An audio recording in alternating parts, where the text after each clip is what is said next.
Awesome. Well, today I kind of wanted to talk to you guys specifically about newer operators and some of the challenges that they face, or, storage since, 2019, 2020 with the COVID boom that hit. There's a ton of interest around newer people getting into storage, buying these buildings that are now being sold because they were built thinking there was going to be more value there than there was. And the market's just changing pretty quickly.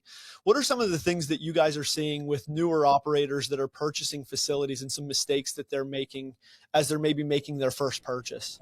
Yeah. I think for that, we'll just start with how at least some prospective owners are thinking prior to purchasing during their first purchase, when they don't have any experience under their belt.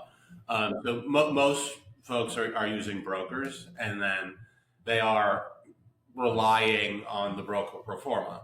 Most, not all, but a lot of assets that are for sale, the broker pro forma is showing some level of ramp up and some level of increasing average rates and to get that up or above market, right?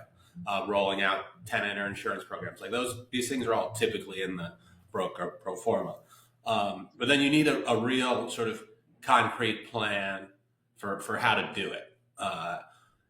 If a facility has been stuck at 50% occupancy and it's been around for 10 years, like what are you as an owner going to do to go from 50 to 90? Because you can't just rely on it leasing up unless things are done differently. For sure.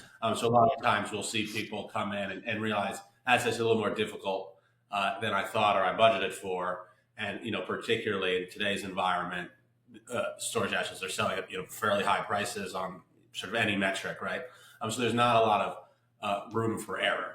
You do need to get it. If you bought it at a broker pro forma, you need to get it to that. And that can be really challenging. Yeah.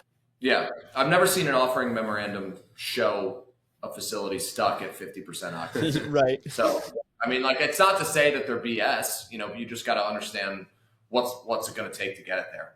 The assumptions, everything that leads up to kind of whatever the stabilized in-place rent is that the investment sales team's trying to, apply a cap rate to, you have to challenge those assumptions, and it's not always the case that they're going to be wrong, but you need to understand how you're going to get there. Right. Yeah. Because a lot of times they'll be way off in terms of marketing spend as you're trying to push that, the occupancy up. That's one of the things, we hear a lot from people they've built facilities, they just have opened in the last year or two. There is a lot of a need there around the marketing side to get these things leased up.